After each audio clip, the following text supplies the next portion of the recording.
Chapitre 46. Le rendez-vous.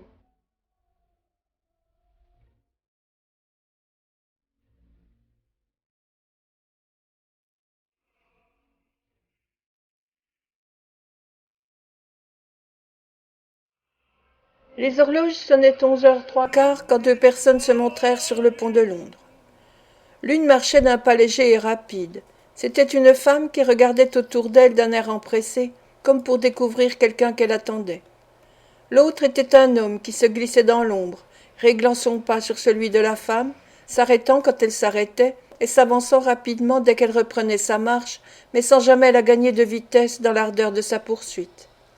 Ils traversèrent ainsi le pont de la rive de Middlesex à celle de Surrey. Puis la femme revint sur ses pas d'un air désappointé, comme si l'examen rapide qu'elle faisait des passants eût été sans résultat. Ce mouvement fut brusque, mais ne trompa pas la vigilance de celui qui la guettait. Il se posta dans un des petits réduits qui surmontent les piles du pont, se pencha sur le parapet pour mieux cacher son visage, et la laissa passer sur le trottoir opposé. Quand il se trouva à la même distance d'elle qu'auparavant, il reprit tranquillement son allure de promeneur et se remit à la suivre. Arrivée au milieu du pont, elle s'arrêta. L'homme s'arrêta aussi. La nuit était très noire. La journée avait été pluvieuse, et à cette heure et dans ce lieu, il y avait peu de passants. Ceux qui regagnaient en hâte leur demeure traversaient vite sans faire attention à cette femme ni à l'homme qui la suivait, et peut-être même sans les voir. Il n'y avait rien là qu'il dût attirer l'attention des pauvres gens de ce quartier de Londres qui passaient le pont par hasard pour aller chercher un gîte pour la nuit sous une porte ou dans quelque masure abandonnée. Ils restaient donc tous deux silencieux, sans échanger une parole avec aucun passant. La rivière était couverte d'un épais brouillard au travers duquel on apercevait à peine la lueur rougeâtre des feux allumés sur les bateaux amarrés sous le pont. Il était difficile de distinguer dans l'obscurité les bâtiments noircis qui bordaient la Tamise. De chaque côté, de vieux magasins entamés s'élevaient d'une masse confuse de toits et de pignons, et semblaient se pencher sur l'eau trop sombre pour que leur forme indécise pût s'y refléter. On apercevait dans l'ombre la tour antique de l'église Saint-Sauveur et la flèche de Saint-Magnus, ces séculaires gardiens du vieux pont. Mais la forêt de mâts des navires arrêtés en aval et les flèches des autres églises étaient presque entièrement cachées à la vue. La jeune fille, toujours surveillée par son espion caché, avait arpenté le pont à plusieurs reprises quand la grosse cloche de Saint-Paul annonça le décès d'un jour de plus. Minuit sonnait sur la populeuse cité, pour les palais comme pour la mansarde, pour la prison, pour l'hôpital. Pour tous enfin il était minuit, pour ceux qui naissent et pour ceux qui meurent, pour le cadavre glacé comme pour l'enfant tranquillement endormi dans son berceau. Au moment où l'heure finissait de sonner, une jeune demoiselle et un vieux monsieur à cheveux gris descendirent d'un fiacre à peu de distance. Ils renvoyèrent la voiture et vinrent droit au pont. À peine avait-il mis le pied sur le trottoir que la jeune fille tressaillit et se dirigea aussitôt vers eux. Ils s'avançaient en regardant autour d'eux, de l'air de gens qui attendent quelque chose sans avoir grande espérance de trouver ce qu'ils attendent, quand ils furent tout à coup rejoints par la jeune fille. Ils s'arrêtèrent en poussant un cri de surprise qu'ils réprimèrent aussitôt, car au même instant un individu en costume de paysan passa tout près d'eux et les frôla même en passant. « Pas ici !» dit Nancy d'un air effaré. « J'ai peur de vous parler ici. Venez là-bas au pied de l'escalier. » Comme elle disait ces mots et montrait du doigt la direction qu'elle voulait prendre, le paysan tourna la tête, leur demanda brusquement de quel droit ils occupaient tout le trottoir et continua son chemin. L'escalier que désignait la jeune fille était celui qui, du côté de la rive de Surrey et de l'église Saint-Sauveur, descend du pont à la rivière. L'homme vêtu en paysan se dirigea vers ce lieu sans être remarqué, et après avoir un instant examiné les alentours, se mit à descendre les degrés. Cet escalier est attenant au pont et se compose de 3 parties. Juste à l'endroit où finit la seconde, le mur de gauche se termine par un pilastre faisant face à la Tamise. En cet endroit, les marches s'élargissent, de sorte qu'une personne tournant l'angle du mur ne peut être vue de celle qui se trouve au-dessus, n'en fût-elle séparée que par une seule marche. Arrivé en cet endroit, le paysan jeta un regard rapide autour de lui, et voyant qu'il n'y avait pas de meilleure cachette et qu'il y avait beaucoup de place grâce à la marée basse, il se blottit de côté, le dos appuyé contre le pilastre, et attendit, presque certain que les trois interlocuteurs ne descendraient pas plus bas, et que s'il ne pouvait entendre leur conversation, il serait toujours à même de les suivre en toute sûreté. Le temps lui parut si long dans cet endroit solitaire, et il était si avide de connaître la cause d'une entrevue si différente de ce qu'il attendait, que plus d'une fois il fut sur le point d'abandonner la partie et de croire que les trois personnages s'étaient arrêtés beaucoup plus haut ou qu'ils s'étaient dirigés vers un endroit tout différent pour s'y livrer à leur mystérieux entretien. Il allait sortir de sa cachette et remonter sur le pont quand il entendit un bruit de pas et presque au même moment la voix de personnes causant tout près de lui. Il se colla contre le mur et, respirant à peine, il écouta attentivement. « C'est assez comme cela, » dit une voix qui était évidemment celle du monsieur. « Je ne souffrirai pas que cette jeune demoiselle aille plus loin. Bien des gens n'auraient pas eu assez de confiance en vous pour vous suivre jusqu'ici, mais vous voyez que je veux vous faire plaisir. » « Me faire plaisir ?» dit la jeune fille qui les conduisait. « Vous êtes bien obligeant, monsieur, en vérité. Me faire plaisir. Ben, ne parlons pas de cela. » « Eh bien, dit le monsieur, d'un ton plus bienveillant, dans quelle intention pouvez-vous nous avoir amenés en un lieu si étrange? Pourquoi ne pas nous avoir laissé causer avec vous sur le pont, où il fait clair, où il passe un peu de monde, au lieu de nous amener dans cet affreux trou? » « Je vous ai déjà dit, répondit Nancy, que j'avais peur de vous parler là-haut. Je ne sais pas pourquoi, ajouta-t-elle en frissonnant, mais je suis en proie ce soir à une telle terreur que je puis à peine me tenir debout. « Et de quoi avez-vous peur » demanda le monsieur qui semblait compatir à son état. « Je ne saurais trop dire de quoi, répondit-elle. Je voudrais le savoir. J'ai été toute la journée préoccupée d'horribles pensées de mort et de linceul sanglant. J'avais ouvert un livre ce soir pour passer le temps, et j'avais toujours les mêmes objets devant les yeux. « Effet de l'imagination, dit le monsieur en tâchant de la calmer. « Ce n'est pas de l'imagination, répondit la jeune fille d'une voix sourde. Je jurerais que j'ai vu le mot cercueil écrit à chaque page du livre, en gros caractères noirs, et qu'on en portait un près de moi ce soir dans la rue. Il n'y a rien d'étonnant à cela, dit le monsieur. J'en ai rencontré souvent. De vrais cercueils, répliqua-t-elle, mais pas comme celui que j'ai vu.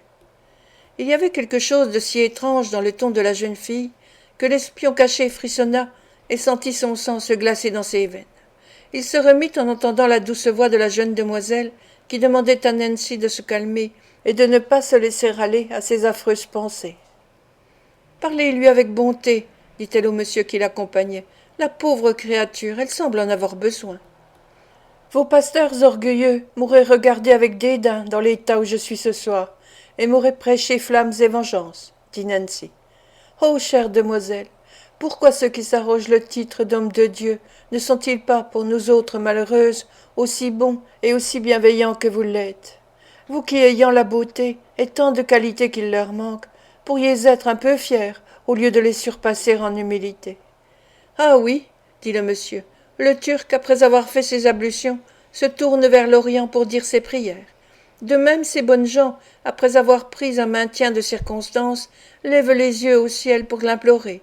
Entre le musulman et le pharisien, mon choix est fait. » Ces paroles semblaient s'adresser à la jeune demoiselle et étaient peut-être destinées à laisser à Nancy le temps de se remettre. Le vieux monsieur s'adressa bientôt à cette dernière. « Vous n'êtes pas venue ici dimanche dernier, lui dit-il. »« Je n'ai pas pu venir, répondit Nancy. On m'a retenu de force. »« Qui donc ?»« Guillaume, celui dont j'ai déjà parlé à mademoiselle. »« Vous n'avez pas été soupçonné, j'espère, d'être en communication avec qui que ce soit à propos de l'affaire qui nous amène ici ce soir ?» demanda le monsieur d'un air inquiet. « Non, répondit la jeune fille en hochant la tête. Il ne m'est pas très facile de sortir, à moins de dire où je vais. Je n'aurais pu aller voir mademoiselle si je n'avais fait prendre à Guillaume une dose de laudanum avant de sortir. »« S'est-il réveillé avant votre retour ?» demanda le monsieur. « Non, et ni lui ni personne ne me soupçonne. »« Tant mieux, dit le monsieur. Maintenant, écoutez-moi. »« Je suis prête, répondit Nancy. »« Cette jeune demoiselle, dit le monsieur, m'a communiqué, ainsi qu'à quelques amis en qui on peut avoir toute confiance, ce que vous lui avez dit il y a environ 15 jours. Je vous avoue que j'ai d'abord hésité à croire que vous méritassiez confiance, mais maintenant je crois fermement que vous en êtes digne. »« Oui, dit vivement la jeune fille. « J'en suis convaincue, je vous le répète. Pour vous prouver que je suis disposée à me fier à vous, je vous avouerai sans détour que nous nous proposons d'arracher par la terreur le secret, quel qu'il soit, de cet individu qu'on appelle Manx. Mais, ajouta le monsieur, si nous ne pouvons mettre la main sur lui, ou si nous ne pouvons tirer de lui ce que nous voulons, il faudra nous livrer le juif. Fagin, dit la jeune fille en reculant d'un pas. Il faudra nous livrer cet homme, répéta le monsieur. Je ne ferai pas cela, jamais, répondit Nancy. C'est un démon, c'est pis qu'un démon, mais je ne ferai pas cela. Vous ne voulez pas? Dit le monsieur qui semblait s'attendre à cette réponse. Jamais, répartit Nancy. Pourquoi? Pour une raison, répondit la jeune fille avec fermeté. Pour une raison que mademoiselle connaît et qu'elle admettra, je le sais, car elle me l'a promis. Et pour une autre raison encore, c'est que s'il a mené une vie criminelle, la mienne ne vaut pas mieux. Beaucoup d'entre nous ont eu la même existence, et je ne me tournerai pas contre ceux qui auraient pu, quelques-uns du moins, se tourner contre moi et qui ne l'ont pas fait, tout pervers qu'elles sont. Eh bien, se hâta de dire le monsieur, comme si c'était là où il voulait en venir. Livrez-moi Monks, et laissez-moi en faire mon affaire. Et s'il vient à dénoncer les autres? Je vous promets que dans ce cas, si l'on obtient de lui la vérité, l'affaire en restera là. Il doit y avoir dans l'histoire du petit Olivier des circonstances qu'il serait pénible d'exposer aux yeux du public. Pourvu que nous sachions la vérité, nous n'en demandons pas davantage, et la liberté de personne ne sera menacée. Et s'il ne veut rien dire, observa la jeune fille. Alors, continua le monsieur, ce juif ne sera pas traîné en justice sans votre consentement. Mais dans une telle circonstance, je pourrai faire valoir à vos yeux des raisons qui, je pense, vous décideront à le donner. Mademoiselle me donne-t-elle sa parole qu'il en sera ainsi? Demanda vivement la jeune fille. Oui, répondit Rose, j'en prends l'engagement formel. Monks ne saura jamais comment vous avez appris tout cela? Ajouta Nancy après un court silence. Jamais, répondit le monsieur. On s'y prendra de manière qu'il ne puisse se douter de rien. J'ai souvent menti, et j'ai vécu depuis mon enfance avec des menteurs, dit Nancy, après un nouveau silence. Mais je compte sur votre parole. Après avoir reçu encore une fois l'assurance qu'elle pouvait y compter en toute sécurité, elle commença à décrire en détail le cabaret d'où on l'avait suivi ce soir-là même. Mais elle parlait si bas qu'il était souvent difficile à l'espion de saisir, même en gros, le fil de son récit. Elle s'arrêtait de temps en temps, comme si le monsieur prenait à la hâte quelques notes sur les renseignements qu'elle lui fournissait. Après qu'elle eut décrit minutieusement la localité, indiqué l'endroit d'où l'on pouvait le mieux voir sans être vu, et dit quel jour et à quelle heure Monks avait l'habitude de s'y rendre, elle parut réfléchir quelques instants comme pour mieux se rappeler les traits et l'extérieur de l'homme dont elle donnait le signalement. « Il est grand, dit-elle, assez fort, mais pas très gros. Quand il marche, il a toujours l'air d'être aux aguets, et il regarde sans cesse par-dessus son épaule, d'abord d'un côté, puis de l'autre. N'oubliez pas cela, car personne n'a les yeux aussi enfoncés que lui, et vous pourriez presque le reconnaître à ce seul signe. Il a le teint brun, les cheveux et les yeux noirs, mais bien qu'il n'ait pas plus de 26 ou 28 ans, il a l'air vieux et cassé. Ses livres portent souvent l'empreinte de ses dents, car il a des accès furieux, et il lui arrive même de se mordre les mains jusqu'au sang. « Pourquoi tressaillez-vous » dit la jeune fille en s'arrêtant tout court. Le monsieur se hâta de répondre que c'était un mouvement involontaire, et la pria de continuer. « Presque tous ces détails, dit la jeune fille, je les ai appris au cabaret dont je vous ai parlé, car je ne l'ai vu que 2 fois, et chaque fois il était enveloppé dans un grand manteau. Voilà, je crois, tous les détails que je puis vous donner pour vous aider à le reconnaître. Attendez, ajouta-t-elle, sur le cou et assez haut pour qu'on puisse la voir sous sa cravate, quand il tourne la tête, il a une large marque rouge comme une brûlure, s'écria le monsieur. Quoi? Dit Nancy. Vous le connaissez? La jeune demoiselle poussa un cri de surprise, et pendant quelques instants ils gardèrent un tel silence que l'espion pouvait les entendre respirer. Je crois que oui, dit le monsieur, d'après le signalement que vous me donnez. Nous verrons. Il y a parfois de singulières ressemblances, mais ce n'est peut-être pas lui. Il dit ces mots d'un air d'indifférence, fit un pas du côté de l'espion caché, et celui-ci put l'entendre distinctement murmurer ces mots. Ce doit être lui. Maintenant, jeune fille, dit-il en se rapprochant de Nancy, vous nous avez rendu un service signalé, et je voudrais qu'il en résultât quelque bien pour vous. En quoi puis-je vous être utile? En rien, répondit Nancy. Ne parlez pas ainsi, dit le monsieur d'un ton de bonté qui aurait touché un cœur plus endurci. Réfléchissez, dites-moi ce que je puis faire pour vous. Rien, monsieur, répéta la jeune fille en pleurant. Vous ne pouvez rien pour moi. Il n'y a plus pour moi d'espérance. Vous allez trop loin, dit le monsieur. Votre passé a été coupable. Vous avez mal employé cette énergie de la jeunesse, ces trésors inestimables que le Créateur ne nous prodigue qu'une fois, mais vous pouvez espérer dans l'avenir. Je ne veux pas dire qu'il soit en notre pouvoir de vous donner la paix du cœur et de l'âme. Vous ne l'aurez que par vos propres efforts. Mais nous pouvons vous offrir un asile paisible en Angleterre, ou si vous craignez d'y rester, dans quelques pays étrangers. Cela nous pouvons le faire, et nous avons le plus vif désir de vous mettre à l'abri de tout danger. Avant la fin de la nuit, avant que cette rivière s'éclaire des premières lueurs du jour, vous pouvez vous trouver bien loin de vos anciens compagnons, sans qu'il reste de vous plus de traces que si vous n'étiez plus au monde. Voyons, n'échangez plus un mot avec aucun de vos anciens associés. Ne rentrez pas dans votre taudis. Ne respirez plus cet air qui vous corrompt et qui vous tue. Quittez-les tous quand il en est temps encore et que l'occasion vous est favorable. Elle se laissera convaincre, dit la jeune demoiselle. Elle hésite, j'en suis sûre. Je crains que non, ma chère, dit le monsieur. Non, monsieur, je n'hésite pas, répondit Nancy après un instant de lutte intérieure. Je suis enchaînée à mon ancienne vie. Je la maudis, je la hais maintenant, mais je ne puis la quitter. J'ai été trop loin pour revenir en arrière. Et pourtant je n'en sais rien, car si vous m'aviez tenu ce langage il n'y a pas longtemps, je vous aurais ri au nez. Mais, ajouta-t-elle en regardant avec inquiétude autour d'elle, voici mes terreurs qui me reprennent, il faut que je retourne chez moi. Chez vous s'écria la jeune demoiselle avec tristesse. Chez moi, mademoiselle, répéta Nancy, il faut que je continue à mener l'existence que je me suis faite. Quittons-nous. Peut-être ai-je été espionnée et vue. Laissez-moi, partez. Si je vous ai rendu service, tout ce que je vous demande, c'est de me quitter et de me laisser m'en aller seule. Je vois bien que tout est inutile, dit le monsieur avec un soupir. Peut-être compromettons-nous sa sûreté en restant ici. Nous l'avons retenue plus longtemps qu'elle ne s'y attendait. Oui, oui, dit vivement Nancy, je devrais être bien loin. Comment cette pauvre fille finira-t-elle s'écria Rose. Comment répéta Nancy. Regardez devant vous, mademoiselle. Regardez ces flots sombres. N'avez-vous pas souvent entendu dire que des malheureuses comme nous se jettent à l'eau sans que âme qui vive s'en inquiète ou les regrette? Ce sera peut-être dans des années, peut-être dans quelques mois, mais c'est comme cela que je finirai. Ne parlez pas ainsi, je vous en prie, dit la jeune demoiselle en sanglotant. Vous n'en saurez rien, chère demoiselle, répondit Nancy, et Dieu veuille que de telles horreurs n'arrivent jamais à vos oreilles. Adieu, adieu. Le monsieur fit un pas pour s'éloigner. Prenez cette bourse, dit Rose. Prenez-la pour l'amour de moi, afin d'avoir quelques ressources dans un moment de besoin ou d'inquiétude. Non, non, répondit Nancy, je n'ai pas fait cela pour de l'argent. Laissez-moi la satisfaction de penser que je n'ai pas agi par intérêt. Et pourtant donnez-moi quelque objet que vous ayez porté. Je voudrais avoir quelque chose. Non, non, pas une bague. Vos gants ou votre mouchoir.